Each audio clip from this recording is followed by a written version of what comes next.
চরমনায়ের হজরতের নায়েবে আমির যিনি, তার একটা বক্তব্য শুনলাম।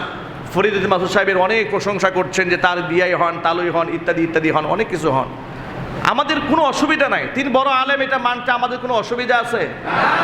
তিনি যে তাহাজ্জুদ গুজার, এটা মানতেও আমাদের অসুবিধা আছে? নায়েবে আমিরুল মুজাহিদিন বলেছেন, যদি কোনো মিথ্যা মামলা করা হয় তাহলে থানা ঘেরাও করা হবে। মিথ্যা মামলার পক্ষে আমরা নই। তিনি আলেম হয়ে আলেমের পক্ষে কথা বলেছেন। আমরা নায়েবে আমিরুল মুজাহিদিনকে আমরা ধন্যবাদ জানাই যে আপনার এই বক্তব্যে আমরা দারুণ খুশি হয়েছি।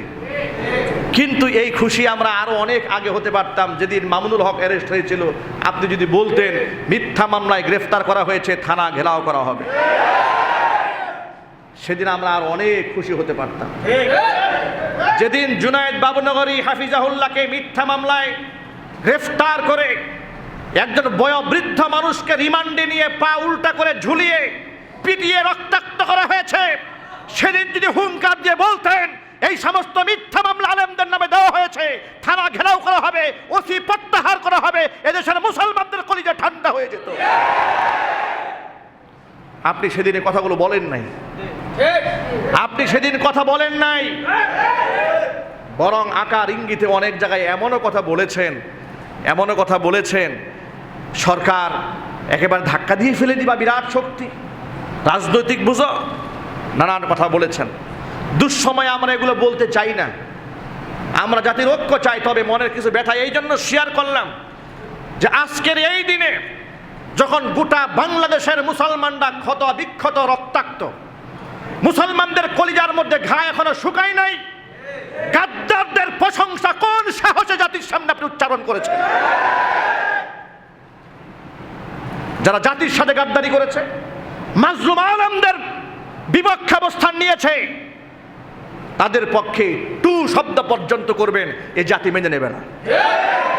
ফরিদুদ্দিন মাসুদকে তার প্রাপ্য হিসাব চুকায় দেওয়া হবে ইনশাল্লাহ। বলেন, আপনি বলেন তিনি অনেক বড় মাপের আলেম, বিরাট বড় বুজুর্গ, এদেশের 90% আলেমের মতামত নেন ফরিদুদ্দিন মাসুদের ব্যাপারে। এদেশের বড় বড় মুফতি মুহাদ্দিসদের মাইন্ডেড নেন তার ব্যাপারে।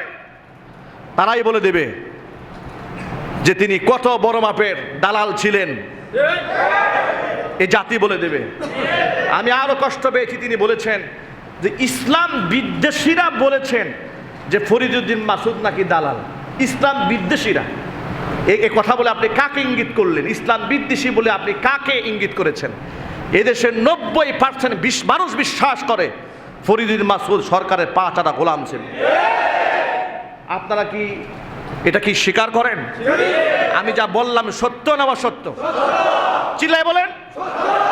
তাহলে এই সব মানুষ কি সরকারের আপনার সব ইসলাম বিদ্বেষী হয়ে গেল? না, মানুষ তার কর্মফল ভোগ করবে। এই কর্মফল থেকে আপনি টেনে কাউকে নামাতে পারবেন না, আপনি বাঁচাতে পারবেন না। কর্মফল তাকে ভোগ করতেই হবে। সুতরাং বাংলাদেশের এমন অসংখ্য জালেম আলেম ছিল, দালাল, বিভিন্ন মসজিদের মিম্বার থেকে আলেমদেরকে গ্রেফতার করাবার পেছনে তাদের হাত ছিল। কথা বলেন ঠিক কিনা? তাদেরকে জাতি খুব ভালো করেই জানে।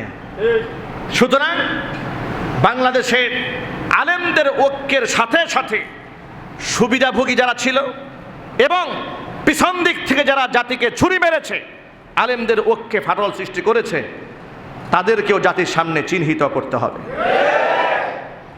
আমরা এই জাতির ঐক্য চাই। আমরা চাই ভেদাভেদ সব দূর হয়ে যাক, আলেমরা ঐক্যবদ্ধ হোক, কারো দুশ্চর্চা করা না হোক, কিন্তু ইঙ্গিত সুলভ ভাবেও যেন এদেশের কোনো আলেম ওলামাকে আঘাত করা না হয়।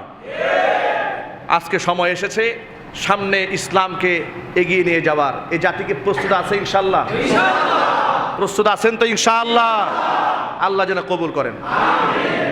যে কথা বলতে চেয়েছিলাম ভালো করে শোনেন। খেলাফত যদি প্রতিষ্ঠা না হয় তাহলে আপনি স্বাধীনতার পরিপূর্ণ স্বাদ আস্বাদন করতে পারবেন না। তার কারণটা শোনেন। আপনি তো এদেশে চান যে চুরি করলে কোরআনের আইন অনুযায়ী হাত কেটে দেওয়া হোক, এটা এখন আপনি বর্তমানে পারবেন? জোরে বলেন, পারবেন? কতলের বদলে কতল, হত্যার বদলে হত্যা বর্তমানে আপনি করতে পারবেন? হবে না। দেখবেন জামিন দিয়ে একেবারে জামাই আদর করে ফ্রান্সে পাঠাই দিছে, ব্রিটেনে, কানাডায়, জার্মানিতে পাঠাই দিছে। ঘটনা বাংলাদেশে আছে না নাই? এটা কোনোদিন হবে না যতদিন পর্যন্ত সৎ নেতৃত্ব, ইমানদার নেতৃত্ব এখানে প্রতিষ্ঠা না হবে।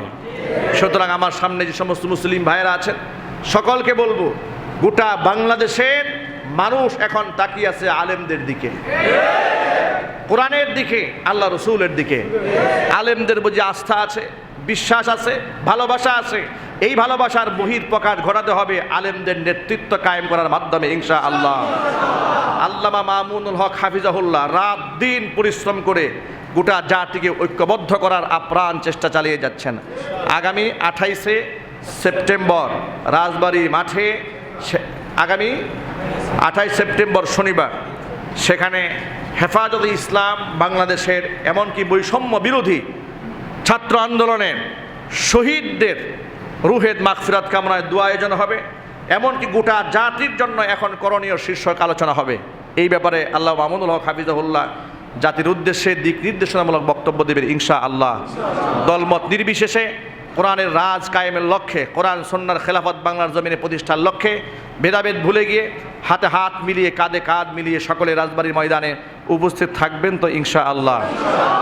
আল্লাহ রাব্বুল আমিন যেন কবুল করেন, মঞ্জুর করে, জোরে বলেন আমিন। খেলাফত প্রতিষ্ঠা হলে সুদ বন্ধ হবে, ঘুষ বন্ধ হয়ে যাবে, জিনা বদমাশি সব বন্ধ হয়ে যাবে। এত ওয়াজ নসিহতের প্রয়োজন হবে না, দেশ এমনিই ঠান্ডা হয়ে যাবে। ঠিক কিনা বলেন? এখন আমি যত ওয়াজ নসিহত করি মাজার পূজা বন্ধ করতে পারবো না, যত ওয়াজ নসিহত করি গাজার ব্যবসা এই দেশে বন্ধ হবে না। মাজার পূজারি এক গাজাখুর বলছে আজকে বলছে, খুব ভালো করে শোনেন, মাজারের সাথে সম্পর্কিত সংশ্লিষ্ট এক পীর, ভণ্ড পীর বলেছে যে গাজা এটা হলো আল্লাহর একটা নিয়ামত। বলে নাই? আবার কোরআন শরীফের আয়াত দেখি বলে শোনেন, সে বলে যে সূরা রহমানে আছে ফাবি আইয়া আলাই রব্বিকুমা তুকাজ্জিবান, তোমার রবের কোন নিয়ামতকে অস্বীকার করো? তো গাজা তো আল্লাহ বানাইছে, এই নিয়ামত অস্বীকার করা যাবে না। নাউজুবিল্লাহি মিন যালিক।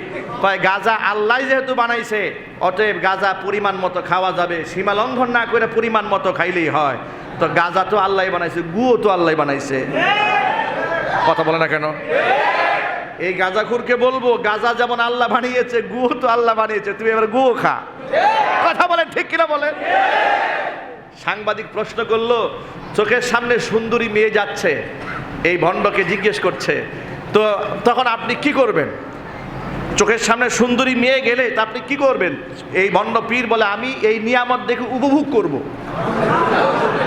আল্লাহ যে এত সুন্দর নিয়ামত দিয়েছে আমি কি উপভোগ করব না? নাউজুবিল্লাহি মিন যালিক।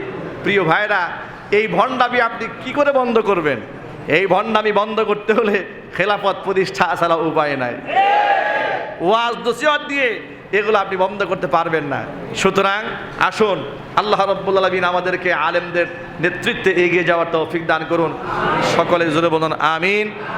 আর আপনাদের সকলের জন্য সুসংবাদ দিচ্ছি, ইনশাআল্লাহ আগামী অক্টোবর মাসের প্রথম থেকে আমি আবার বুটবাজার কেন্দ্রীয় জামি মসজিদে জুমার খুতবা দেওয়া শুরু করবো ইনশাআল্লাহ। জালেমরা তো আমাদেরকে এখান থেকে পুলিশি ব্যারিকেড দিয়ে আমার জুমা বন্ধ করে দিয়েছিল, আপনাদের মনে আছে? আপনি চিন্তা করতে পারেন, আমি শেষ জুমা যখন এখানে পড়ালাম, মসজিদে সিঁড়িতে পা রেখেছি, তাকে দেখে আমার ডানে বামে সামনে পেছনে খালি পুলিশ আর পুলিশ। মনে হচ্ছে মসজিদে আকসায় গেছি আমি নামাজ পড়াইতে, গেছি মসজিদে বুটবাজার কেন্দ্রীয় মসজিদে, মনে হয় মসজিদে আকসা, এত পুলিশ দিয়ে ঘেরাও করে রেখেছে। আমি এক পুলিশকে বললাম কি ব্যাপার, হাসি দিয়ে বললাম দুষ্টুমি চলে, আপনারা এত মানুষ কেন এখানে? হুজুর আপনাদের নিরাপত্তা দেওয়ার জন্য আসছি। আমি বললাম আপনাদের নিরাপত্তা কি আমরা চেয়েছি নাকি? আপনারা আমাদের কি নিরাপত্তা দেবেন? আমরা কি নিরাপত্তা চেয়েছি? বলে না না না, আমরা আপনাদেরকে নিরাপত্তা দেওয়ার জন্য আসছি, কোনো উশৃঙ্খলা বিশৃঙ্খলা যেন না হয়। দেখেন ওরা আমাদেরকে পাহারা দিত মসজিদে এসে, আর নাইট ক্লাবগুলো ছেড়ে দিত। ওরা মসজিদ মাদ্রাসাকে উশৃঙ্খলার জায়গা মনে করত। আর গুলশান, বনানী, ধানমন্ডিতে যত প্রকারের নাইট ক্লাব আছে ডিজে পার্টি আছে, যত প্রকারের বুট ক্লাব আছে, সব নর্তকীদেরকে ছেড়ে দিয়া তারা নিজেরা নৃত্য উপভোগ করে, নাচ গান উপভোগ করে গোটা জাতিকে ধ্বংসের দ্বার প্রান্তে পৌঁছে দিয়েছিল। ওখানে পুলিশি পাহারা নাই, পুলিশ পাহারা তো হুজুরদেরকে। কথা কর না, ঠিক না বলে? কি একটা অবস্থা দেখেন, কি একটা অবস্থা! আলেমুল আমাদেরকে এভাবে কষ্ট দিয়েছে। সর্বশেষ আমি বললাম, সর্বশেষ যে আমি, যাই হোক নামটা বললাম না, পুলিশের বড় এক ঊর্ধ্বতন কর্মকর্তা আমাকে বললেন, হুজুর দেশের যে অবস্থার যে পরিমাণ উপর থেকে চাপ আসছে আপনাকে গ্রেফতার করার জন্য, আপনি মসজিদ থেকে একটু দূরেই চলে যান। আমি বললাম যে একটা জুমা অন্তত পড়িয়ে আমি আমার মুসল্লিদের কাছ থেকে বিদায় নিয়ে যাই। এতগুলো বছর, এতগুলো মাস সুখে দুঃখে হাতে হাত রেখে কাঁধে কাঁধ মিলিয়ে আন্দোলন করেছি, রাজপথে মিছিল করেছি, সংগ্রাম করেছি, জেল খেটেছি, জরিমানা দিয়েছি, বাড়িঘর ছেড়েছি, কত কিছু করেছি। এরাই তো আমার সুখে দুঃখে ছিল। অন্তত পক্ষে একটা বিদায় খুতবা দিয়ে যায়। প্রশাসন বলল, হুজুর আপনাকে পারমিশন দেওয়া হবে না, কারণ আপনি বিদায়ী খুতবা দিতে গেলেই বুটবাজার কেন্দ্রীয় মসজিদে একটা বিরাট সংঘর্ষ বেঁধে যাবে। তারা তো আপনাকে ছাড়বে না, তারা জবাবদিহিতা করবে, হুজুর আপনি যাবেন কেন, লাগবে বিরাট সংঘর্ষ, এটা আমরা চাই না, আপনাকে শেষ খুতবা দিতে দেওয়া হবে না। আমাকে শেষ বিদায়টা পর্যন্ত ওরা নিতে দেয় নাই। কিন্তু বিনিময়ে কি হয়েছে আমি আগেও বলেছি, আজকেও বলছি, অসংখ্য আলেমদেরকে তার প্রতিষ্ঠান থেকে বিদায় নেওয়ার সুযোগ শেখ হাসিনা এবং তার দূষররা দেয় নাই। শেখ হাসিনাও বিদায় মুহূর্তে বিদায় ভাষণ দিতে পারে নাই, চোরের মতো পালিয়ে যেতে হয়েছে। সুতরাং শেখ হাসিনার নাতিপুতিরা যারা এলাকায় আছো, এখনো দেখি ফেসবুকের মধ্যে আস্ফালন দেখাও, পিঠের চামড়া থাকবে না তোমাদের।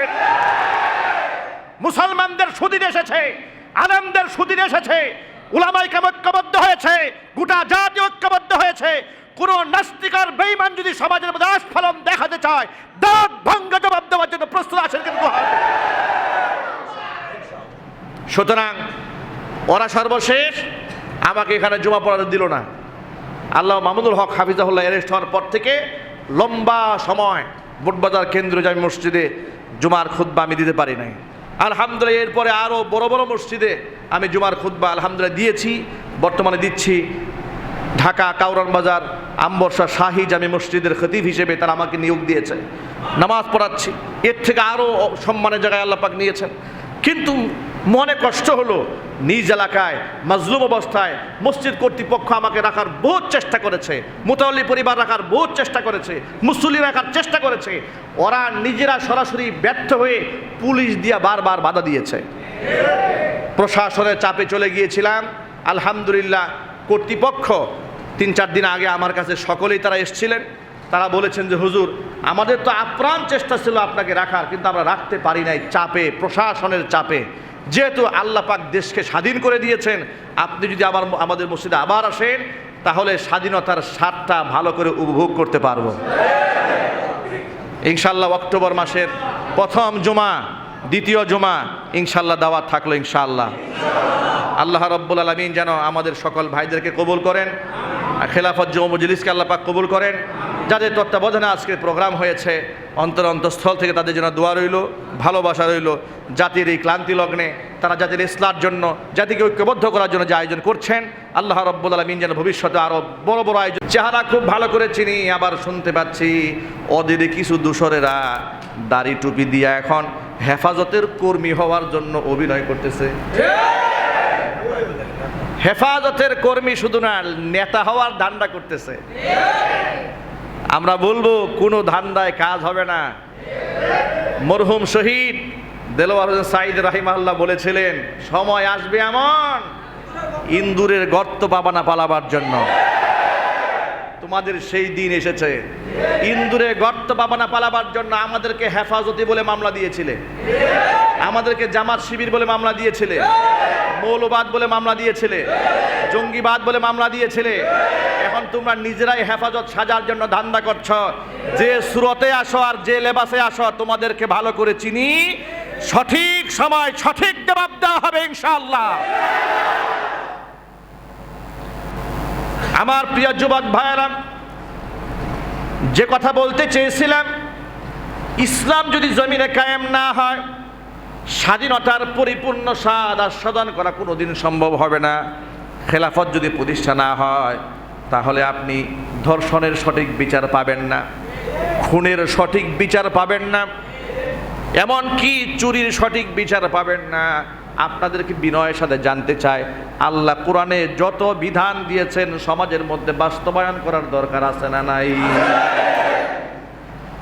কিন্তু আফসোস এবং পরিতাপের সাথে লক্ষ্য করি, অনেক লোক আছে দেখবেন সমাজটা এমনভাবেই বানিয়ে দিয়েছিল যে হুজুররা নামাজের কথা বলবেন, রোজার কথা বলবেন, হজ যাকাতের কথা বলবেন, রাজনীতির কথা হুজুররা কেন বলতে যাবেন?